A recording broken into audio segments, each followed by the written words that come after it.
All right, it is Tuesday, January 18th. Everybody's digging out, got some weather going on. Kyle and I are on the road. Got to hit some dealerships every once in a while. So let's get into it. We're talking about a whole lot of stuff from across the industry. Let's go. Everywhere I go, the people really want to know who I is and who I be. They stop and It's a good bounce.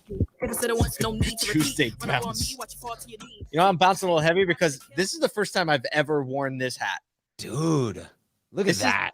This is my prize. I don't know why I just pulled it off the shelf today and put it on. This is my prized possession. It's my blue on blue automotive State of the Union, the hat that I had signed by just about everybody in Tampa last year. All in gold signatures. I got all the greats on here. If you were on here, let us know you were on here because you're on this hat somewhere under the brim. It's everywhere. We have some fun stuff to talk about today, but Kyle, one of the best things I love talking about is the fact that we get to go to dealerships today. This is what gets me so excited because, okay, I love doing live streams and Zoom calls and all that type of stuff, but being boots on ground in the store with dealers, with salespeople and sales teams and service teams and going like, hey, there's opportunities here. Oh, wow, that's an incredible story. Or maybe like last week we were at a dinner and we get an incredible opportunity to learn from another industry. It's like there's just so much energy around being around people. And I mean, we all get that. It's like, that's why we go to conferences. That's why we go to dealers. That's why we interact. That's why 20 groups happen, because the energy that happens when people are with people is just, it heightens everyone. You know, it gives you new opportunity, new vision for new things. So. In this industry specifically, you cannot understand it unless you spend time on a showroom floor, in a service drive, in management meetings. You just can't. And like, we've both had the opportunity to do that. And like, shoot, now we get to do it a whole lot actually, but in a much broader sense, right? We've been going all over the country. Last week we're in Atlanta. Today we're in DC. And there are a lot more teed up and ready to go. So like, if you're on the floor today, don't take it for granted. Like, you are in the best place to touch and feel the essence of this industry. And that means you are also in the best place to take what you're learning and what you're listening to and what you're seeing and observing and make a palpable change inside your store today. So just had to talk about all that excitement because that is why this industry is so great. I want to hang on that for a second. I want to hang on that because I don't think, don't take that lightly. If you're in a store, if you're listening, if you're watching, and you like, your next step is to walk onto a showroom or into a service drive or into a manager meeting, your capacity for shifting the culture and perception of automotive is so much broader and greater than what we could hope to. Like, our goal is to be a support and a place for you to lean on, but your capacity is like boots on ground with the people, with the customers. That's the automotive industry that we're back here just cheerleading every single day. And so great point. I don't want to miss that's the real impact point. That's a great point. I mean, we've said that in the beginning when we're making this podcast, this live stream, Automotive State of the Union is about drawing a huge circle around everyone that works in the stores and supports the people in the stores and saying, let's get on the same page. Let's talk about the same things. Let's encourage one another, because this industry is by far the very best industry to affect the most people's lives in a positive way than anywhere else in any industry in this entire country. Absolutely. Fully believing in that. All right, let's get into some news. We're so excited here on Tuesday. Hey, let's talk about the article that you brought to the table this morning. Ford, Stripe. Yeah, it was announced yesterday that Ford inked a deal with Stripe, which, if you know, Stripe is one of the largest payment processors, especially for any sort of e-com. Probably if you've done an e-commerce transaction in the last, week, you've utilized Stripe in some way, except for maybe on Amazon. Everywhere else is utilizing the Stripe API to integrate payments. And So for Ford to say, hey, look, we're going to ink this deal to see what it means for e-com is a big deal, because as our friend Brian Kramer knows, that it's actually really, really difficult to handle deposits, and handle just like the customer data flow, whether it be in digital retailing or even on the showroom, and link it to e-com events or link it to customer data through to this to the DMS.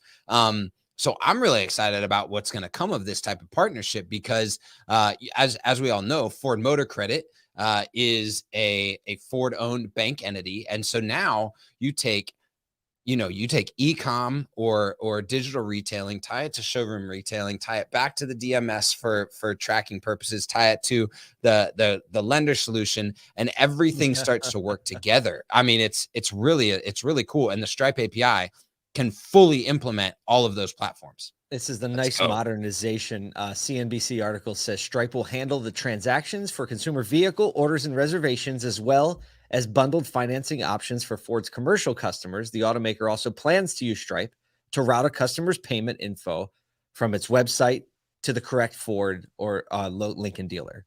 So, I mean, this is modern retailing again.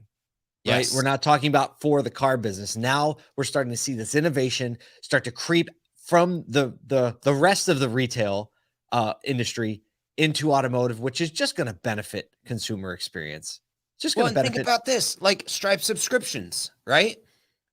Ford, $100 billion market cap, based on a vote that their software and subscription entity will start to lean in to their capacity for profit, right? And this is just another, brick laying in that. So I'm telling you what, in the past 3 weeks, what I've learned about what Ford is doing, watching, we talked about the Ford Lightning commercials, seeing their truck deliveries, understanding how Ford Direct is willing to come to the table and actually engage at a dealer level, the Stripe. I mean, I'm telling you what, feel pretty good on Ford. I mean, their stock price reflected it early, and they're like, keep making announcements.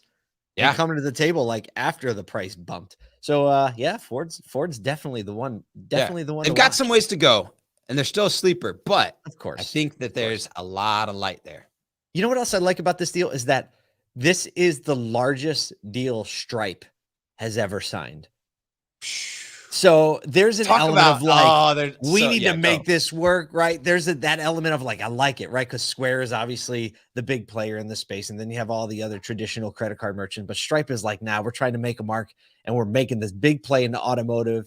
And the fact that automotive is about to do what it's about to do, I think historically Stripe, this will be an amazing decision for them to court them the right way and do what they needed to do. I mean, there's just some like implied hustle and grit and positive energy, like positive retail energy infusing into this. So I think it's good for Stripe. Think about that. It's like, it wasn't like a Salesforce integration. It wasn't an alternate retail integration or deal. It was a retail deal for a franchise automotive structure, right? It says a lot of commercial stuff in there and deposits, but I know that they'll lean into the retail side of it. So they better. I mean, we were just talking about it, like the ability for automotive to impact communities and culture, and like there are Stripe employees everywhere, right? And so for the biggest deal, I'm loving it.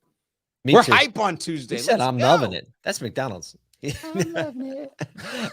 No, we are. If you've ever been to an automotive State of the Union event or bought swag or anything, guess what? You've used Stripe. We use Stripe. So there you go.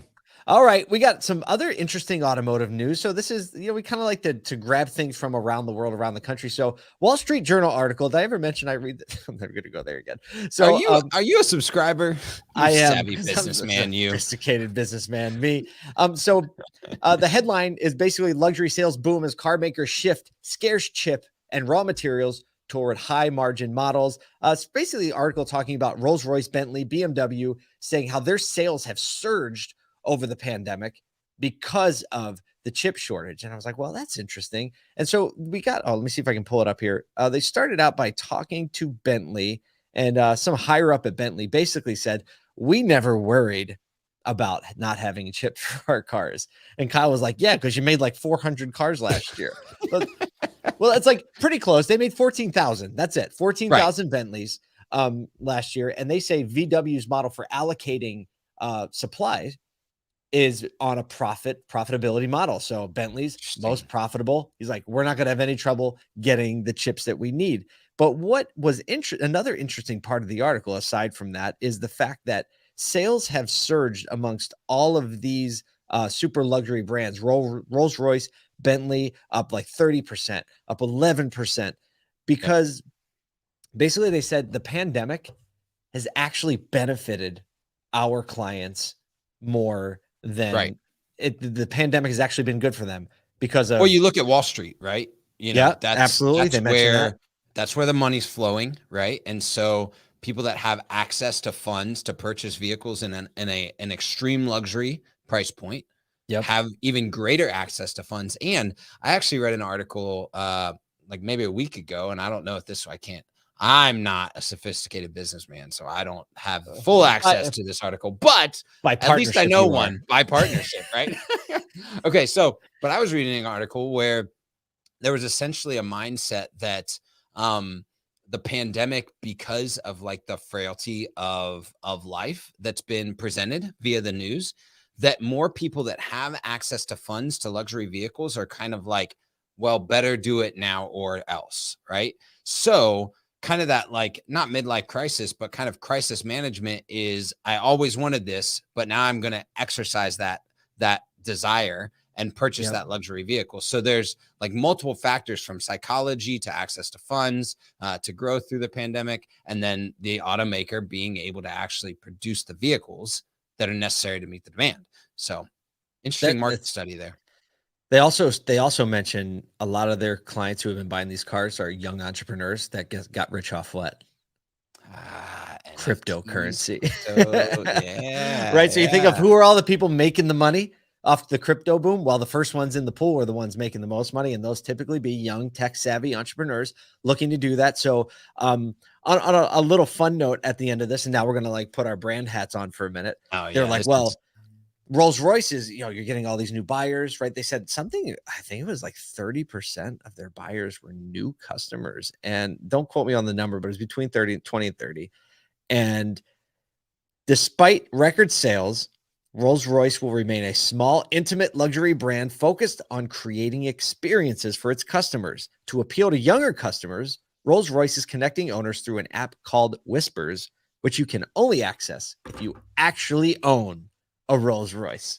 Talk about the club mentality with a free app. Oh my goodness. Pretty brilliant brand play. It's a brilliant brand play, especially noticing that the new buyers are younger buyers, entrepreneurs, which you think about a Rolls-Royce, like it's not most Rolls-Royces or any of these type of luxury vehicles are not the kind of like sports car, go get them. I mean, they've got obviously engine but like much more luxury brand, wide body, stuff like that. And so to further bring those entrepreneurs and young money into this by going, yep, we're going to actually connect you to that community, is a massive brand play, because then you take that community's findings and you actually iterate on your brand based on that community. Then you keep the brand because they're building the brand. Woo! Oh, come on, let's go. Oh, man. Okay, there's a quick shot for your Tuesday. I hope it got you thinking. Hope it broadened your horizons a little bit. Remember, though, the most important part of your day is the one that's about to happen right in front of you. When you meet someone, encourage them, let them see why this industry is so great.